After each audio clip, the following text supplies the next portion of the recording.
You know how some people say marriage changes everything? Well, they're right. But I never expected my wife to transform into a walking gender studies textbook who treated our bedroom like a battlefield against the patriarchy. It started about 3 months ago. I came home from work, ready to spend time with a woman I'd been married to for 4 years, and she hit me with this bombshell. I've been doing some reading about patriarchal structures in relationships, and I think we need to talk. I should have seen the red flags right there. The way she said patriarchal structures, like she was delivering a lecture. The stack of books on our coffee table with titles I couldn't even pronounce. The sudden shift from the woman who used to greet me with a kiss to someone who looked at me like I was a case study. Okay, I said, setting down my keys. What's on your mind? She launched into this 15-minute speech about how traditional marriage roles were designed to oppress women, how physical intimacy was often just another form of male dominance, and how she was reclaiming her agency. I stood there, trying to process what I was hearing, wondering if my wife had been replaced by some activist robot. So what exactly are you saying? I asked, keeping my voice level. I'm saying that I refuse to participate in patriarchal oppression anymore, starting with our physical relationship. Let me paint you a picture here. This is the same woman who, 6 months earlier, had initiated intimacy more often than I did.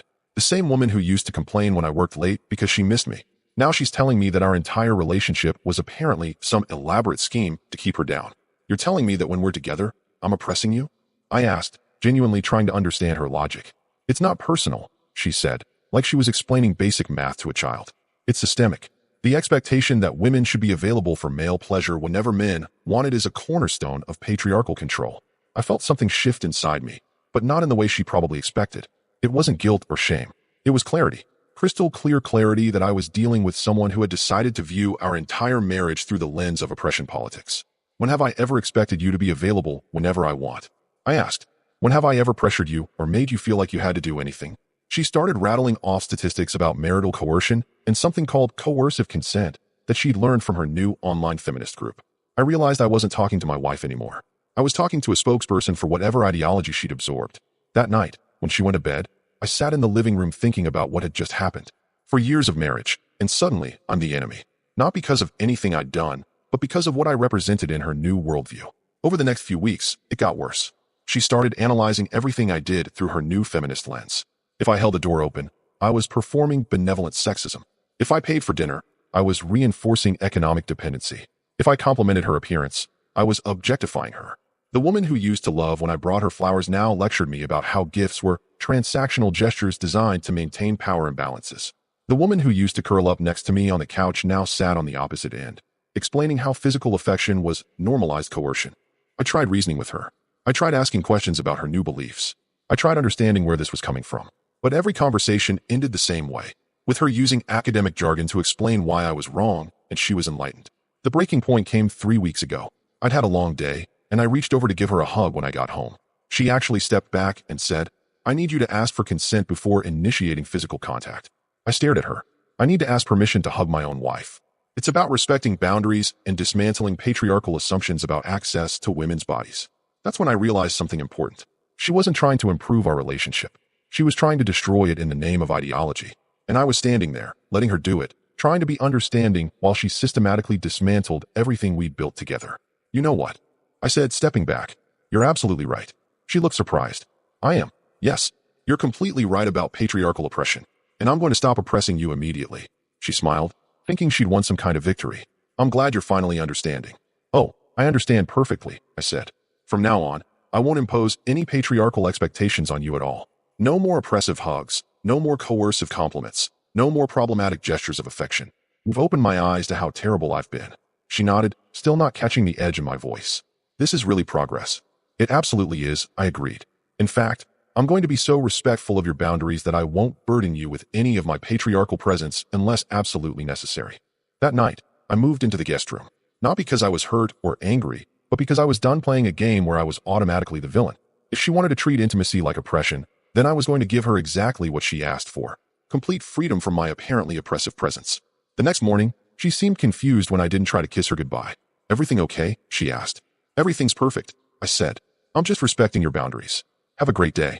And that's how I decided to give my wife exactly what she claimed to want: a marriage completely free from patriarchal oppression. She was about to learn the difference between theory and reality. The next few days were educational, to say the least.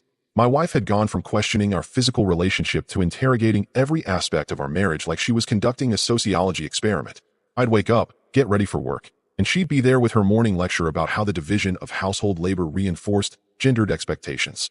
Never mind that we'd always split chores pretty evenly, or that I did most of the cooking because I actually enjoyed it.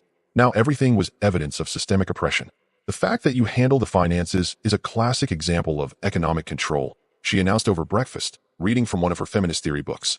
I looked up for my coffee. You asked me to handle the finances because you said math gave you anxiety. That's internalized misogyny, she replied without missing a beat.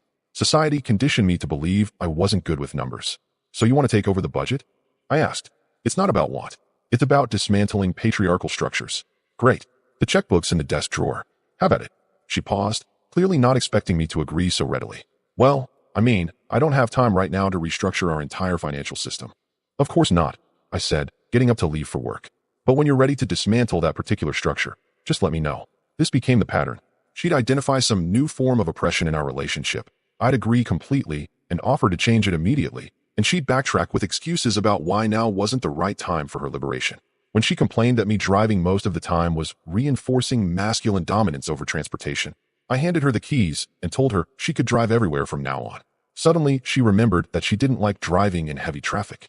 When she said my tendency to choose restaurants was male decision-making privilege, I told her she could pick every place we went from now on. Then she got frustrated when I wouldn't offer suggestions because you're being passive-aggressive. The breaking point came when she started lecturing me about emotional labor. She joined this online group where women spent hours analyzing every interaction with their husbands like they were war crimes. She'd screenshot conversations and post them for other women to dissect, looking for hidden forms of oppression. You asking me about my day is actually a form of emotional surveillance, she informed me one evening. I set down my fork.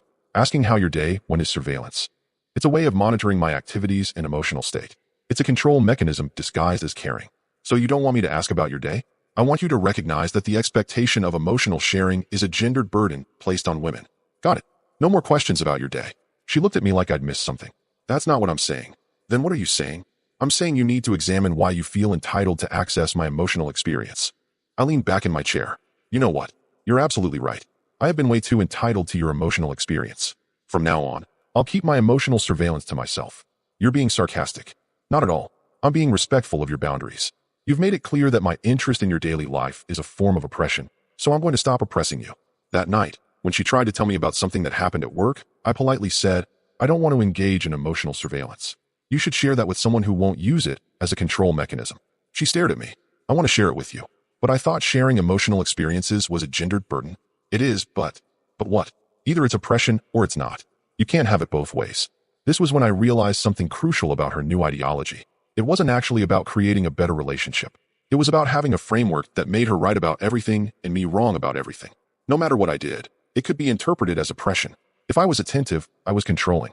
If I was distant, I was neglectful. If I was romantic, I was objectifying. If I wasn't romantic, I was taking her for granted. The game was rigged, and I was done playing. I started treating our marriage like a business partnership. Polite, professional, efficient. When she needed something, I'd handle it without emotion. When she wanted to discuss something, I'd listen without engaging. When she tried to start her feminist lectures, I'd nod and say, that's an interesting perspective, before changing the subject. The shift was subtle but dramatic. I stopped trying to connect with her emotionally because she'd made it clear that my attempts at connection were forms of oppression. I stopped being affectionate because she'd told me that physical affection was coercive. I stopped sharing my thoughts and feelings because she'd informed me that expecting emotional reciprocity was surveillance. Within a week, she was getting frustrated. You're being weird, she said. How so? You're just different, distant. I'm being respectful of your boundaries. Isn't that what you wanted? I wanted you to understand the dynamics of oppression in our relationship. I do understand, and I've adjusted my behavior accordingly. You said intimacy was patriarchal oppression, so I stopped being intimate. You said emotional sharing was surveillance, so I stopped asking personal questions. You said physical affection was coercive, so I stopped being affectionate. I'm giving you exactly what you asked for. She looked confused. But you're acting like we're strangers. We're not strangers. We're partners in a marriage that you've redefined as a political battleground. I'm simply adapting to the new rules. That's not what I meant. Then what did you mean? Because from where I'm sitting, you've spent the last 2 months explaining to me that everything I do as a husband is some form of oppression. So I stopped doing those things. Problem solved. She went quiet for a long moment. You're punishing me. I'm respecting your boundaries. You can't have it both ways. Either my behavior was oppressive and you're grateful that I've stopped, or it wasn't oppressive and you're upset that I've stopped. Which is it? For the first time since this whole thing started, she didn't have an answer from her feminist theory playbook. She just stared at me like she was seeing me for the first time in months. I think I need to call my group, she said finally. Great idea. They'll probably have some insights about how my respectful distance is actually a new form of patriarchal control. The look on her face told me I'd hit the nail on the head. She was already planning to reframe my behavior as another form of oppression. But I didn't care anymore. I was done trying to be the good guy in a story where I was automatically the villain. If she wanted to live in a world where her husband was the enemy, then she could live in that world alone. The call with her feminist group lasted 3 hours. I could hear her voice through the guest room wall, explaining our situation to her online therapists who'd never met me, but were apparently qualified to diagnose my patriarchal crimes. When she finally hung up, she came to find me. We need to talk. About what? The group helped me understand what you're doing. This emotional withdrawal is actually a form of punishment. It's called stonewalling, and it's a classic abuse tactic. I looked up from my book. So when you withdrew intimacy, that was liberation. When I withdraw intimacy, that's abuse. Do I have that right? It's different. How? Because I was setting boundaries based on principle. You're withholding affection to manipulate me into compliance. The audacity was almost impressive. Let me get this straight. You spent 2 months telling me that my affection was oppressive. Now you're upset that I'm not being oppressive anymore. You're twisting my words. I'm using your exact words. You said physical intimacy was patriarchal oppression. You said emotional sharing was surveillance. You said romantic gestures were transactional manipulation. I listened to you, and I adjusted my behavior accordingly. Now you're calling that abuse. She had that look again, like she was searching through her mental handbook for the right response. The group said that when men withdraw like this, it's because they're trying to punish women for asserting their independence. Your group of strangers on the internet knows more about my motivations than I do. They have experience with these patterns. What they have is a worldview that requires men to be villains. When I was affectionate, I was oppressive. When I'm not affectionate, I'm abusive. There's no scenario where I'm just a decent guy trying to make his wife happy. I closed my book and looked at her directly. You know what? Your group is right about one thing. I am withdrawing, but not to punish you. I'm withdrawing because you've made it clear that my presence in your life is a form of oppression. So I'm doing you a favor. Over the next 2 weeks, I perfected the art of respectful distance. I was polite but not warm, helpful but not caring, present but not engaged. I treated her like a roommate who happened to share my last name. When she cooked dinner, I thanked her politely and ate without trying to start conversation. When she asked about my day, I gave brief, factual responses. When she tried to discuss current events or share something funny she'd seen online, I nodded and said, "That's interesting," before returning to whatever I was doing. The change was driving her crazy, but every time she tried to complain about it, I'd remind her that I was simply respecting the boundaries she'd established. How could she argue with that? The real test came when her birthday approached. Normally, I'd spend weeks planning something special.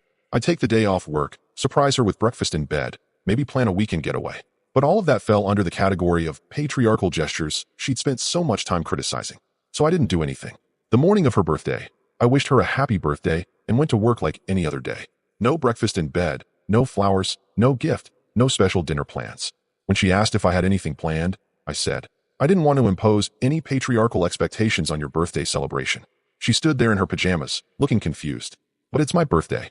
"Yes, and I'm sure you'll celebrate it however feels most authentic to you, without any pressure from me. I thought maybe we could do something together." That sounds like you're asking me to plan something romantic, which you've explained is a form of transactional manipulation. I wouldn't want to oppress you on your birthday. The look on her face was priceless. She wanted to be angry, but she couldn't figure out how to be angry at me for giving her exactly what she'd asked for. That evening, she sat on the couch looking miserable while I read in the chair across the room. Finally, she spoke up. "This isn't what I wanted." "What did you want?" "I wanted you to understand the problematic dynamics in our relationship, not to become a completely different person." "I haven't become a different person. I've just stopped engaging in the behaviors you identified as oppressive." "But you've stopped engaging in everything. Because according to your analysis, everything I did was problematic. My affection was coercive. My romance was manipulative. My emotional investment was surveillance. My interest in your life was controlling. So I stopped doing all of it." She was quiet for a long moment. "Maybe I was too harsh. Maybe. You spent 2 months systematically deconstructing our entire relationship and explaining to me why every gesture of love was actually a form of oppression. Now you're surprised that I stopped making those gestures. I was trying to improve things." "No, you were trying to win. You wanted to be right about everything and make me wrong about everything. You wanted me to apologize for being a man who loved his wife. Well, congratulations. You won. I'm no longer a man who loves his wife. I'm just a man who shares living space with his wife." The silence stretched between us. I could see her processing what I'd said, trying to figure out how to respond. "What do you want from me?" she asked finally. "I don't want anything from you. That's the point. I've stopped wanting anything from you because you made it clear that my wanting anything from you was oppressive. So what now? Now you get to live in the world you created. A world where your husband doesn't burden you with his patriarchal affection or his oppressive romantic gestures.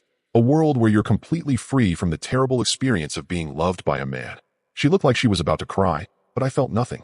Not anger, not sadness, not satisfaction. Just a calm, clear understanding that she'd made her choice, and now she was living with the consequences. I think I made a mistake, she whispered. Did you? Or are you just unhappy with the results of getting exactly what you asked for? She didn't answer. She just sat there, staring at the stranger she'd turned her husband into, finally understanding that sometimes you get exactly what you wish for. The admission that she'd made a mistake should have been a breakthrough moment. Instead, it marked the beginning of the most frustrating phase of this whole ordeal. Because admitting she was wrong wasn't the same as actually changing her behavior. Over the next week, she started testing the waters. Little attempts to gauge whether I was softening, whether my resolve was cracking.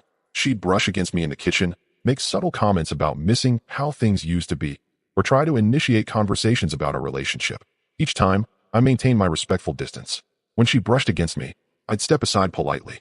When she made nostalgic comments, I'd nod and change the subject.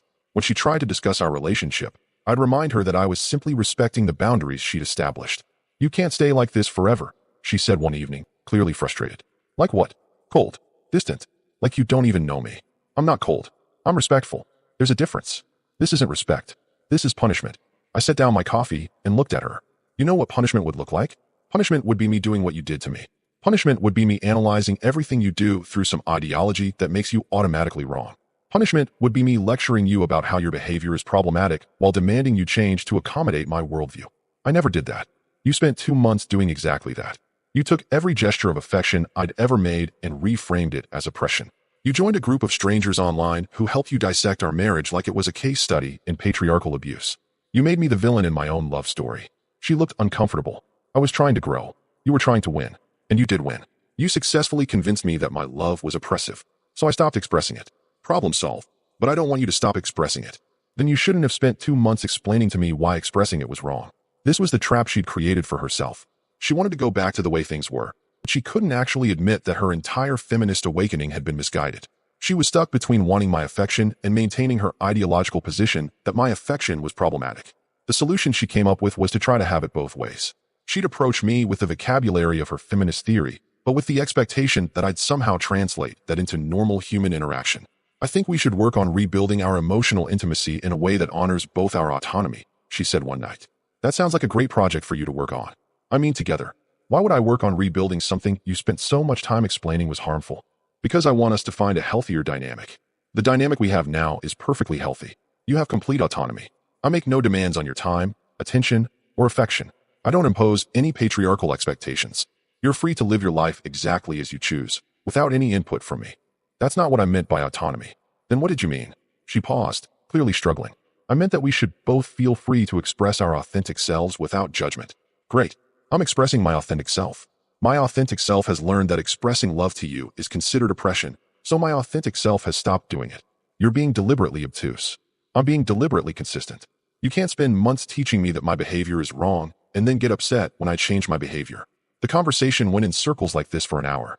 She wanted me to understand that her feminist awakening was still valid, but she also wanted me to go back to ignoring everything she'd learned from it. She wanted to keep her moral high ground while getting back the husband she'd driven away.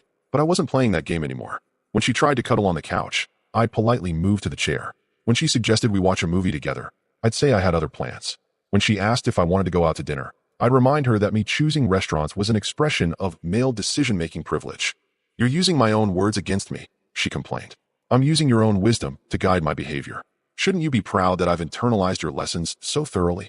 The breaking point came when she tried to initiate physical intimacy. I was reading in bed when she slipped under the covers next to me, wearing the nightgown she knew I found attractive. I miss you, she whispered, moving closer. I closed my book and looked at her. I thought intimacy was patriarchal oppression. I was wrong about that. Were you? Or are you just realizing that the ideology you embraced has consequences you don't like? Does it matter? It matters to me. Because if you were wrong about that, what else were you wrong about? Were you wrong about emotional sharing being surveillance? Were you wrong about romantic gestures being manipulation? Were you wrong about my affection being coercive? She didn't answer. See, here's the thing. I continued. You can't just pick and choose which parts of your enlightenment to keep based on what's convenient for you. Either your feminist analysis of our relationship was correct, in which case you should be grateful that I've stopped oppressing you, or it was incorrect, in which case you owe me an apology for 2 months of treating me like an enemy. I don't owe you anything. You're right. You don't. And I don't owe you anything either. I don't owe you affection, romance, emotional availability, or physical intimacy. Especially not after you spent so much time explaining to me why those things were harmful. I got up and headed for the door. Where are you going? To the guest room. I wouldn't want to impose my patriarchal presence on your sleep space. As I walked down the hall, I could hear her crying. Part of me wanted to go back, to comfort her, to fix this. But that part of me was exactly what she'd spent 2 months trying to destroy. She'd succeeded in killing the husband who would have moved heaven and earth to make her happy. What was left was a man who'd learned that sometimes the only way to win is to stop playing the game entirely. The crying went on for about an hour. Then silence. Then, around 2 in the morning, she knocked on the guest room door. Can we talk? I opened the door. She stood there in her pajamas, eyes red and puffy, looking like she'd been through an emotional hurricane. I need to tell you something, she said. Okay. I hate what I've become. I hate what I've done to us. I hate that I took the best parts of our marriage and turned them into problems that needed solving. I waited. The group made everything sound so logical. They had explanations for every dynamic in our relationship, and all the explanations made you the bad guy. It felt powerful to have this framework that explained why I sometimes felt frustrated or restless. But I think I was just looking for someone to blame. For what? For being bored. For feeling like maybe I wasn't growing as a person. For wondering if there was something more exciting out there than what we had. Finally, some honesty. So instead of talking to me about feeling bored or restless, you decided that the problem was patriarchal oppression? It seemed easier than admitting I was being selfish and ungrateful. And now I realize that destroying something good doesn't make you a revolutionary. It just makes you someone who destroyed something good. She looked at me hopefully, waiting for some sign that this confession had changed things between us. I appreciate you telling me that, I said. But appreciation isn't the same as trust. What would it take for you to trust me again? I don't know if that's possible. You didn't just disagree with me about something. You systematically dismantled our entire relationship and convinced yourself that my love was a form of oppression. How do I trust someone who can reframe 4 years of marriage as abuse? I was confused. You were cruel. And the worst part is that you weren't just cruel to me. You were cruel to yourself. You took a man who adored you and turned him into someone who treats you like a stranger. I know. Do you? Because even now, you're not actually apologizing for what you did. You're explaining why you did it. You're asking for my understanding instead of taking responsibility. She was quiet for a long moment. You're right. I'm sorry. I'm sorry for treating you like an enemy. I'm sorry for making you feel like your love was unwanted. I'm sorry for choosing ideology over our marriage. Thank you. Does that change anything? It's a start. But apologies don't undo damage. They just acknowledge that damage was done. So what happens now? I looked at her standing there in our hallway. This woman I'd built a life with, who'd spent months tearing down everything we'd built together. Now you have to decide what you actually want. Do you want a marriage where your husband treats you like a beloved partner? Or do you want to live in a world where that treatment is considered oppression? Because you can't have both. I want my husband back. Your husband is gone. You killed him with your feminist theory and your online support group. What's left is a man who's learned that loving you is dangerous. That's not fair. Fair? You spent 2 months explaining to me why everything I did was wrong. And now you think it's unfair that I learned the lesson you were teaching. She started crying again, but this time it felt different. Not manipulative or self-pitying. Just broken. I don't know how to fix this, she whispered. Maybe you can't. Maybe some things can't be fixed. Maybe the best you can do is accept that choices have consequences, and you chose to prioritize being right over being happy. I turned to go back into the guest room. Wait, she said. What if I threw away all the books? What if I left the group? What if I never mentioned patriarchy or oppression again? I paused. Then you'd be someone who changes her deeply held beliefs whenever they become inconvenient. That's not better. That's just different. Then what do you want from me? I want you to mean it when you say you're sorry. I want you to understand that love isn't oppression, even when it's imperfect. I want you to choose our marriage over your ideology. But mostly, I want you to do it because you believe it, not because you miss the benefits of being loved. I do believe it. We'll see. I closed the door, leaving her standing in the hallway with the wreckage of everything she'd destroyed, finally understanding that getting exactly what you ask for isn't always what you want. The next morning, I woke up to the smell of coffee and breakfast. Real breakfast, not the usual grab-and-go routine we'd fallen into. When I walked into the kitchen, she was standing at the stove, fully dressed, hair done, making pancakes. Good morning, she said softly. Morning. I made breakfast. I thought maybe we could sit down and eat together like we used to. Like we used to before sitting down together became a patriarchal dinner table dynamic. She winced. I deserve that. Over the next week, she tried everything. She threw away the feminist books, left the online groups, stopped analyzing our relationship through ideological frameworks. She started initiating conversation, trying to rebuild the connection she'd systematically destroyed. But here's what she didn't understand. Trust isn't rebuilt through actions. It's rebuilt through time. And time doesn't move backwards. I watched her efforts with the emotional detachment of someone observing a science experiment. She was trying to perform the role of loving wife. But performance isn't the same as authenticity. She was doing all the right things for all the wrong reasons. I deleted everything, she announced one evening. All the groups, all the contacts, all the saved articles.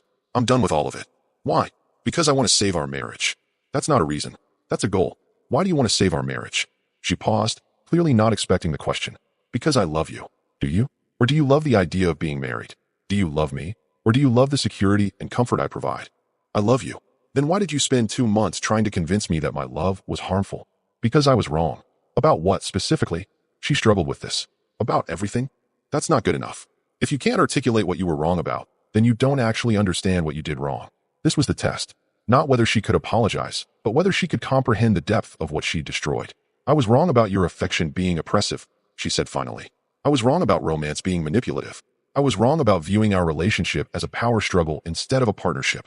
And I was wrong about prioritizing ideology over the man I married. Good. Now here's my question. How do I know you won't do it again? Because I've learned my lesson. Have you? Or have you just learned that this particular lesson has consequences you don't like? She was quiet for a long moment. What do you want me to say? I want you to understand that the problem wasn't the feminism. The problem was that you were willing to throw away our marriage for any ideology that made you feel superior. Today it's feminist theory. Tomorrow it might be something else. But the pattern is the same. You'll sacrifice our relationship to feel righteous about something. That's not fair, isn't it? You took 4 years of love and reframed it as oppression because some strangers on the internet told you that's what enlightened women do. You chose their validation over our marriage. What happens when you find the next group of people who make you feel special for rejecting something good in your life? She didn't have an answer. Here's what's going to happen, I continued. You're going to have to prove that you've changed. Not with words, but with time. Not with apologies, but with consistent behavior. And you're going to have to do it while understanding that I might never fully trust you again. How long? As long as it takes. Maybe months. Maybe years. Maybe forever. That's not fair either. You're right. It's not fair. It's not fair that I have to rebuild trust in my own wife. It's not fair that I have to wonder if the woman I married is going to wake up tomorrow and decide that something else about our relationship is problematic.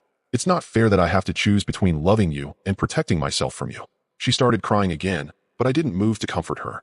That instinct had been trained out of me. I just want things to go back to normal, she whispered. Normal doesn't exist anymore. You made sure of that. We can build something new, but it'll never be what we had before. What if I can't prove myself to you? Then you'll have to live with the consequences of your choices. And if I can, then maybe we'll have a marriage worth saving.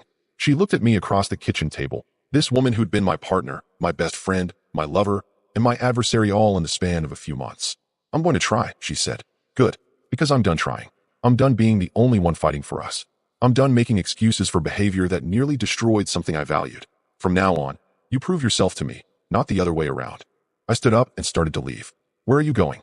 To live my life. With or without you. That's your choice to make. For the first time in months, I felt like myself again.